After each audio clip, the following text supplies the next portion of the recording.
আমাদের মাঝে মধ্যে গ্রামে একটা কথা আছে না, এই লিডার আসবে আজকে, বলে না, কথা কয় না গায়ে। রংপুরের একটা ভাইরাল ভিডিও শুনলাম, ঢাকা থেকে লিডার আসবে রংপুরে বা ওই অঞ্চলে, রংপুর অঞ্চলে। ওই অঞ্চলের একজন নেতা আর একটা নেতাকে, নেত্রীকে বলতেছে মোবাইল করে, ঢাকা থেকে নেতা আসতেছে, 15-16 বছর একটা ছুকরি, তাড়াতাড়ি ঠিক করো সুন্দরী দেখে। নেতার মন জয় করতে পারলে আমাদের মেলা লাভ হবে, মানে অনেক বরাদ্দ পাবে। তাহলে ওই বরাদ্দ দেওয়ার মতো ক্ষমতা আলা নেতা, তাই তো বোঝা যাচ্ছে। তাকে আবার মেয়ে মানুষ সরবরাহ করে, আর মন যখন খুশিতে ডকবকা হয়ে উঠবে, তখন মনের খুশিতে কবে তোরা কি কি চাস রে, ঠিক না, যা চাস তাই দেবো, আরো 3 দিন থাকবো, কতক্ষণ না খায়। এই লম্পট, এই চরিত্রহীন,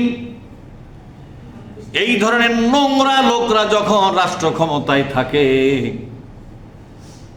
এই দেশের সমস্ত ইমানদাররা কিয়ামতের ময়দানে মামলার আসামি হবে। তাদেরকে জিজ্ঞাসা করা হবে, এত বড় ইমানদার মানুষ তোমরা, কেন তোমরা এরকম নোংরা লোকের বিরুদ্ধে লাগলে না, ঠিক না, কথাও বললে না। এই নোংরাদেরকে বিদায় করার কোনো চিন্তাও মাথার মধ্যে, বরং তোমরা আরো নোংরাদের দলের নেতা কর্মী হয়েছিলে। ও নামাজি, ও রোজাদার, ও হাজি, ও দাড়ি টুপি আলা, জুব্বা আলা, ও জেকের কারি আলা, ও তাসবিহ তাহলিল করা লোকটা, তোমাকে জিজ্ঞাসা করছি, এত বড় নোংরা লোকদের দল তোমাকে কেন করো? যাদের মনোরঞ্জনের জন্য অবিবাহিত মেয়ে দরকার হয়। আমি শুনলাম নিজে, বলছে যে বিবাহিত হলে, না না না, বিবাহিত হবে না, অবিবাহিত লাগবে। এটা কিয়ামতের আলামত। যখন কিসের আলামত? হাদিসের মধ্যে পরে দেখলাম একটা হাসিয়া ব্যাখ্যার মধ্যে আছে, এমন একটা সময় তোমাদের সামনে আসবে যখন নেতাদের মনোরঞ্জন করার জন্য, নেতাদের মন খুশি করার জন্য, নেতাদের ঘরে, নেতাদের রুমের ভিতরে নারী সরবরাহ করা হবে, মদ সরবরাহ করা হবে, নানা ধরনের অশ্লীল বাদ্যযন্ত্র, গান বাজনা, নাচ গান সরবরাহ করা হবে। নেতা এগুলো দেখে মাতোয়ারা হয়ে যাবে। তখন এগুলো সরবরাহ যারা করেছে এরা যা চাবে তাই দিয়ে চলে যাবে। তাদের জাতির টাকা নষ্ট হয় হোক, ওগুলো কোনো ধারবে না। ওর মনটা খুশি হলেও উনি নেতা হয়েছে নফস পূজা করার জন্য। নাউজুবিল্লাহ বলো। এরাই হলো আমাদের ইমাম। হাই রে ইমাম, লিডারের আরবি হচ্ছে ইমাম। এই পৃথিবীতে লিডারের আর কোনো আরবি নেই, একটা আরবি, তার নাম কি? ইমাম। মানে ইংরেজিতে বলা হয় কি? জাহাঙ্গীর। লিডার বলা হয়। আমাদের লিডার কে?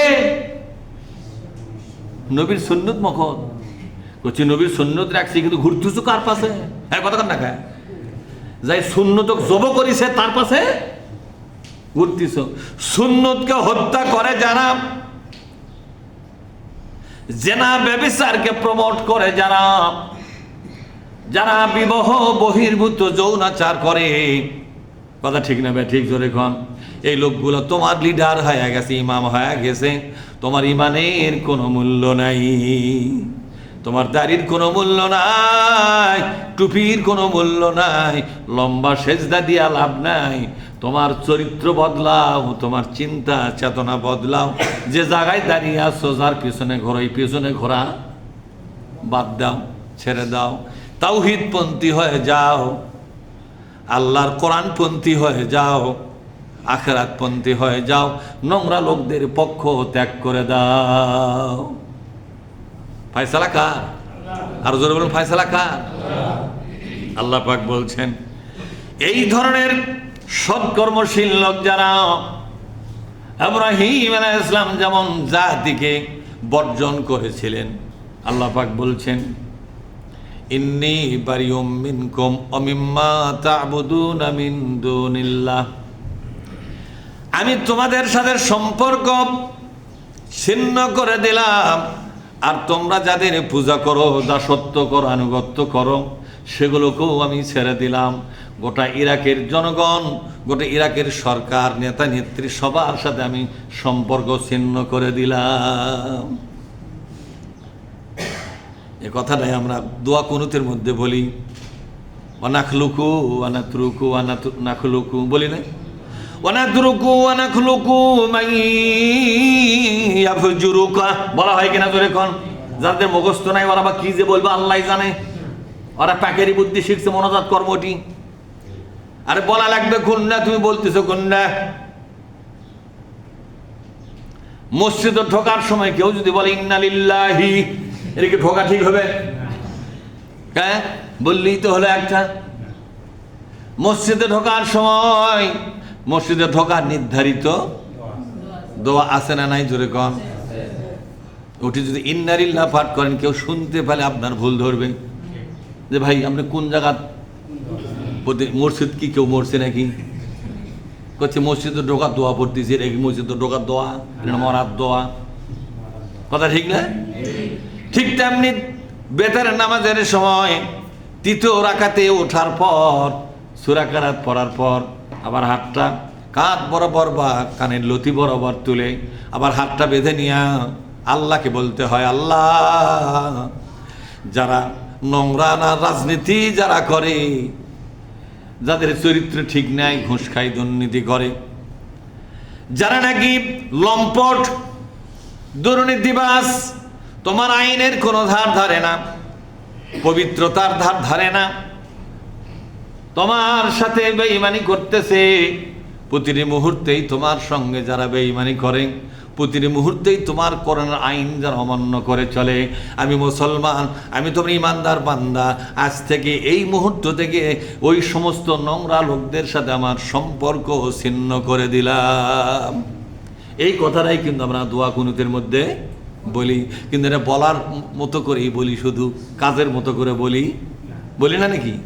বলি না, বলি না, বলি না। এটা শুধু এমনি বলা হয় তন্ত্র মন্ত্রের মতো, যে না বললেই হবে না তাই বলি। ওটা কি মানার জন্য বলি নাকি? ওটা মানতে গেলে আমার অনেক লোককেই ছাড়া লাগবে। এমন লোকদের সাথে আমার সম্পর্ক আছে, ওরা একটু খারাপ, এটা ঠিক, কিন্তু ওই লোক দিয়ে আমার কাম হয়। ওর বলে কি হয়? ওর একটা টেলিফোনে কাজ হয়ে যায়।